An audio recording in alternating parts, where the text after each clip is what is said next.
बाबा चिलम में भैरी के गाजा रोज रोज मारे सोटा हो।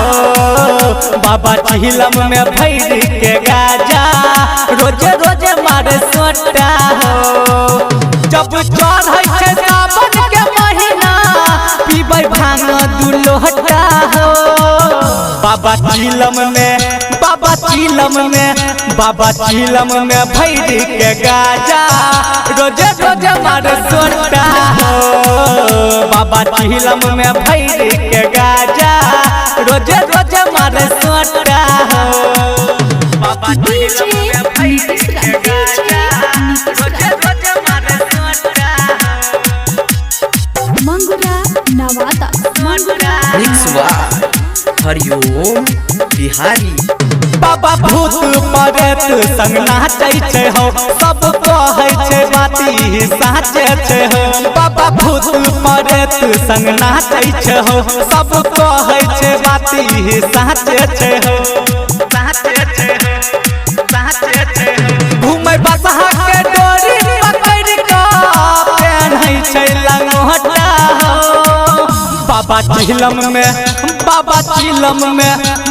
चिलम में भैरी के गाजा रोज रोज मारे सोटा हो। बाबा चिलम में भैरी के गाजा रोज रोज मारे सोटा हो। बाबा चिलम में भैरी के गाजा रोज रोज मारे सोटा हो। मंगुरा नवादा हरिओम बिहारी। ओकर गारा के सांप छोड़ै फुफकार सब देखै गेलै हो बाबा दुआर।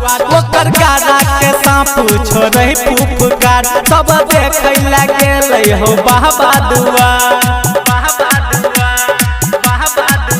राहुल यादव के संगे तू चला दिल कर नहीं छोटा हो। बाबा चिलम में भैरी के गाजा रोज रोज मारे सोटा हो। बाबा चिलम में भैरी के गाजा रोज रोज मारे सोटा हो।